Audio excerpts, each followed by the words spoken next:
Good morning. I'm Mike Brown, and I'll be reading a sermon originally delivered by Reverend Tony Lorenzen of the First Parish Church in Billerica, Massachusetts, on Sunday, November 18th, 2007, titled, Lies My History Teacher Told Me. Last year, about this time, Jonathan D. Sarna, professor of American history at Brandeis University, wrote a piece for Newsweek Washington Post that I caught online titled, Once Christian Only, Thanksgiving Now for All Faiths.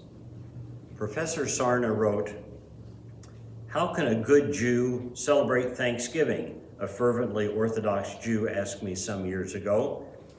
Thanksgiving, he pointed out, is not mentioned in the Bible, the Talmud, or any of the codes of Jewish law, and had its origins among Christian pilgrims in New England. For a Jew to celebrate Thanksgiving, he insisted, is no different from a Jew celebrating any other non-Jewish festival. It is a sin. Sarna's article went on to describe how the governor of South Carolina issued a Thanksgiving proclamation way back in 1844, but with a distinctly Christian setting, mentioning Christ in the proclamation, and South Carolina's Jews didn't celebrate the Thanksgiving for years, nor did Jews elsewhere join in when Thanksgiving celebration intentionally excluded them. This article drew many online responses. Typical of the comments was this one by Risa Lapidow. Quote, "Personally, I have always felt that Thanksgiving was the one American holiday that we could all celebrate equally. My siblings and I were raised in the only Jewish family in a small New England town where Christmas and Easter were celebrated in the schools. That has changed now. We always felt uncomfortable with public holidays except for the fourth Thursday in November. Thanksgiving transcends social and religious boundaries. The blessing that thanks God for allowing us all to be together in celebration seems especially appropriate," end quote. This attitude expressed by Ms. Lapidow is not uncommon. The Boston Globe expressed much the same opinion not too many Thanksgivings ago in an editorial, noting that Thanksgiving is wonderful because it is not over-commercialized and doesn't involve gift-giving and isn't bound by religion, and everyone can join the celebration. The problem with this attitude is that it's just plain false. Thanksgiving is, at its heart, a religious celebration. The religion it celebrates is the American civic religion. Thanksgiving is as bound to religion as is Christmas or Passover, because in many ways the celebration of Thanksgiving is a ritual reenactment of one of the foundational stories of the American mythos. Thanksgiving, like the creation story in Genesis, or the story of the flood, or the giving of the Ten Commandments, or the birth of Jesus, or Easter Sunday, the Easter story, or the angel reciting the Quran to Muhammad, or the Buddha sitting under the Bodhi tree and entering a state of enlightenment, is a grounding, starting point, bedrock story upon which a faith is based. In the case of Thanksgiving, the faith that was built upon it is the American civic religion.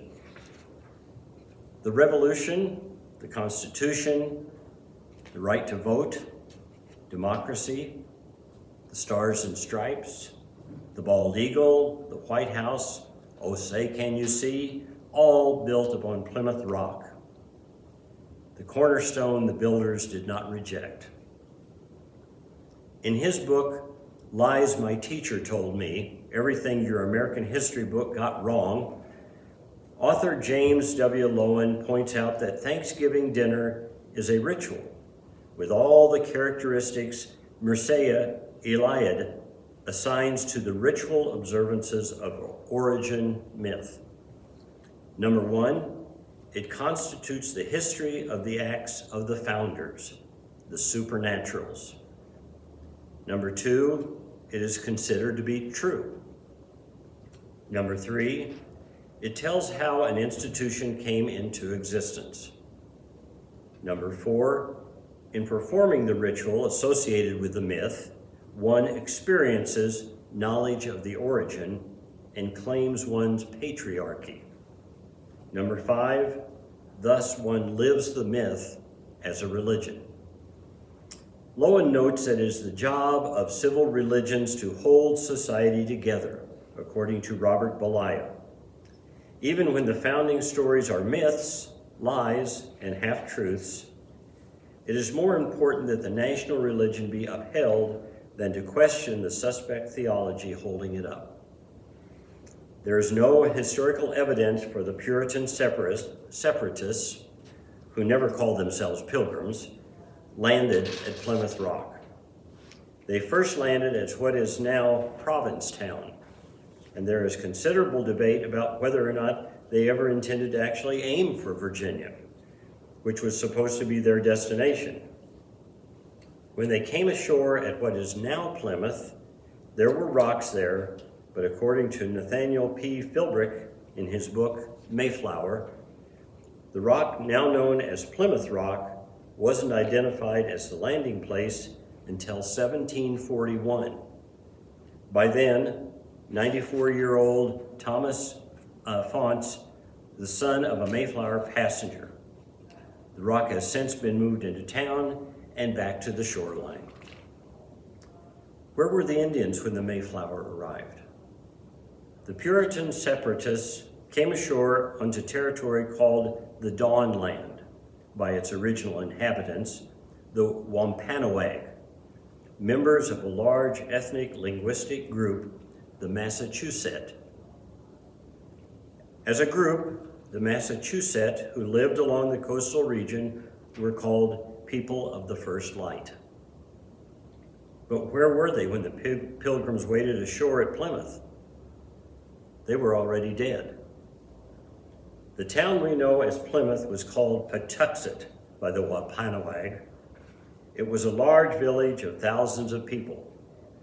The Wampanoags were trading with Europeans and controlling access to Indian goods from inland groups, such as the Narragansett and Nipmuc, for decades before the separatists arrived in 1620.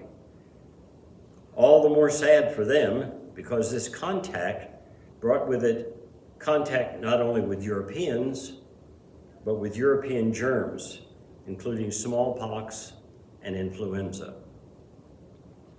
When a Patuxet named Tisquantum, and there is some argument as to whether that was his real name or not, or the name he gave himself, as in his language it means wrath of God, left home in or about 1614, captured by Captain John Smith, the village was thriving. By 1620, when the people we call pilgrims arrived, it was empty. An epidemic had wiped them all out. Disease would be the white man's greatest weapon against the Indian. Indeed, he would think it a great divine gift. John Winthrop, governor of Massachusetts Bay, wrote in 1634, quote, "But for the natives in these parts, God hath so pursued them, as for 300 miles space, the greatest part of them are swept away by the smallpox." In his book, Invisible Armies, The Impact of Disease on American History, Howard Simpson reports the pilgrim accounts of the effect of disease on the Massachusetts Indian villages. Quote, "The villages lay in ruin because there was no one to tend them. The ground was strewn with the skulls and the bones of thousands of Indians who had died, and no one was left to bury them." End quote. The fact is that Thanksgiving is our most ethnocentric, if not overtly racist, holiday. More so than Christmas or Easter or Memorial Day, or Veterans Day, or the 4th of July. Thanksgiving leaves out an entire people from the story, or if it includes them in red face, the Native American version of blackface from the minstrel shows. The memories so many of us have of grade school Thanksgiving plays is a religious ritual from the American civic religion liturgy. Pilgrims in black hats invite Indians to dinner and share their food with them. The story is backwards. When the Pilgrims arrived, the first thing they did was rob the graves of the dead of Patuxet for anything valuable they could use. They went through the houses and set up shop in an already abandoned village. They didn't need to clear the land. They didn't need to lay out a town. It was already there, and they took it over. The same thing in Deerfield and Springfield and Greenfield. Towns with accompanying fields already environmentally landscaped for habitation by a population decimated by unintentional germ warfare. If it hadn't been for disease, perhaps our civic religion never would have emerged, because the native population would have been too strong to overcome. It's a distinct possibility. When Massasoit walked into the Patuxet compound in 1621 to make a deal with the newcomers, he was being shrewd, not a friendly Indian. His people were destroyed by disease, and he wanted a treaty with the ugly, inept, smelly white people against the Narragansett, so he could continue to control inland trade and provide for his people. He wasn't a dope. He wasn't Tonto. What a stereotype, since Tonto means stupid in Spanish. The people of the first light, the inhabitants of the Dawn Land, were a proud people. They were shocked to need to be in league with these incompetent newcomers who had trouble with such commonplace tasks as finding and growing food, making shelter, and personal hygiene. I wonder what they thought of each other, both of these groups on that harvest feast they shared. Two completely exotic cultures mixing and mingling with absolutely no reference points. As is often the case when cultures clash, even when you think you are being understood, sometimes you're not. There's an interfaith joke about the Pope and the chief rabbi of Rome that illustrates this. Centuries ago, during a time of Jewish persecution, the Pope decided that all the Jews had to leave the papal states. Naturally, there was a big uproar from the Jewish community. So the Pope made a deal. He would have a debate with the chief rabbi of Rome. If the rabbi won, the Jews could stay. If the Pope won, the Jews had to leave. The Pope insisted the debate be in Latin, the rabbi in Hebrew. Eventually, they settled for sign language and hand gestures. On the day of the debate, the rabbi and the Pope sat opposite each other for a full minute before the Pope raised his hand and showed 3 fingers. The rabbi looked back at him and raised 1 finger. The Pope waved his finger in a circle around his head. The rabbi pointed to the ground. The Pope pulled out a wafer and a glass of wine. The rabbi stood up and took an apple out of his pocket. The Pope stood up and said in Latin and in Hebrew, "I give up. The man is too good. The Jews can stay." An hour later, the cardinals were all around the Pope asking him what happened. The Pope said, "First, I held up 3 fingers to represent the Trinity." He responded by holding up 1 finger to remind me that there was still one God common to both our faiths. Then I waved my finger around me to show him that God was all around us.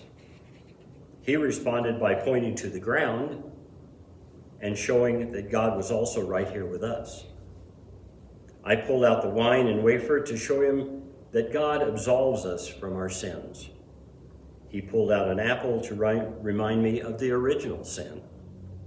He had an answer for everything. What could I do? Meanwhile, the Jewish community had crowded around the rabbi back at the synagogue. What happened, they asked.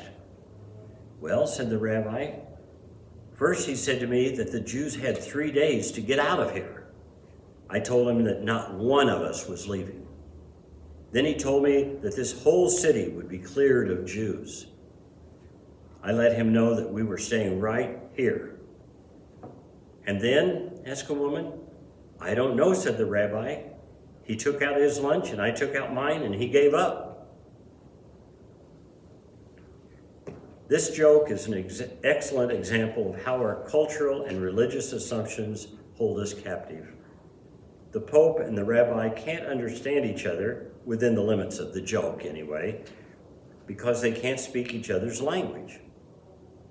They try to communicate, but their underlying assumptions about each other make communication impossible, as they hear what they mean and not what the other person says. They assume they understand the dialogue they're having, but they are at the same time trying to have a conversation and translating the conversation.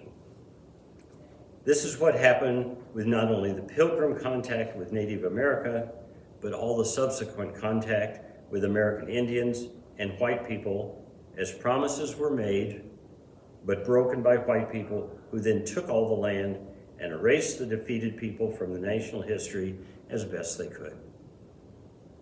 Then, in the 1960s and 70s, with the Civil Rights Movement, the American Indian movement began, and American Indians began taking more pride, once again, in staking a claim to not only who they are, but to what is rightfully theirs.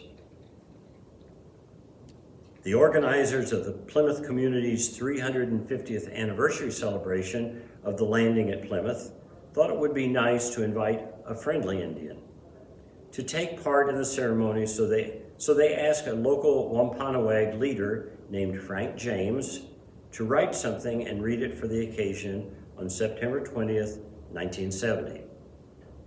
His Wampanoag name was Wamsutta, and when the organizers got a look at what he was going to say, they revoked his invitation to participate.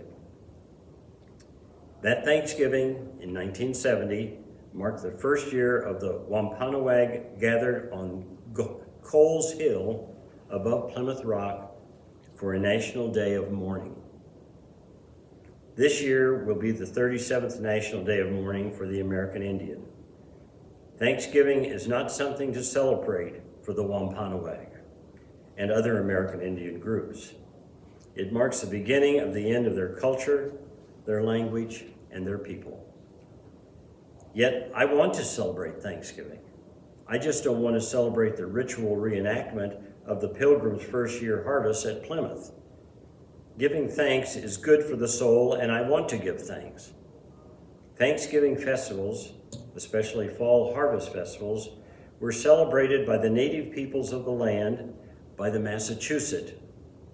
Harvest festivals, in which giving thanks is a central theme, were a part of the pre-Christian traditions of Europe and are remembered today as Lammas, Mabon, and Samhain.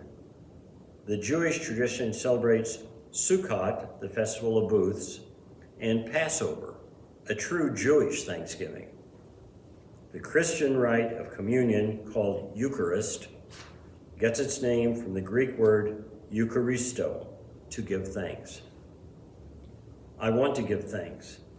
I want to mark a festival of Thanksgiving and take time to recognize the bounty of the harvest and count the blessings in my life. What I don't want is history based on falsehood instead of fact. When we continue to celebrate an American history based on myth and lies, it becomes easier and easier to swallow an American present based on myth and lies that will become the future history based on lies. Lies such as there were weapons of mass destruction. Lies such as Iraq was behind the 9/11 bombings. So today, among other things for which I give thanks, is our Unitarian Universalist faith. Ours is a faith that allows me to take our Puritan forefathers and mothers and appreciate the spirit of democracy that lies within the Mayflower Compact, yet recognize that the people who wrote it dismissed as inferior human beings the American Indians who made their survival possible and whom they later exterminated. Ours is a faith that allows me to revel in the respect for the interdependent web of existence, so woven into the Native American worldview, so alien to the Puritan. Ours is a faith that allows me to build a new Thanksgiving holiday in my free and responsible search for truth and meaning. Not a secular Thanksgiving, but a genuinely religious Thanksgiving founded in my liberal faith that shines light on the left out of American history, celebrates the bounty of the natural world, appreciates all the blessings I enjoy that much of the world goes without, and encourages me to recommit myself to work for a more just and equitable world in the present day so that the history our descendants read will shine with the beauty that comes from genuine blessings of the light of truth.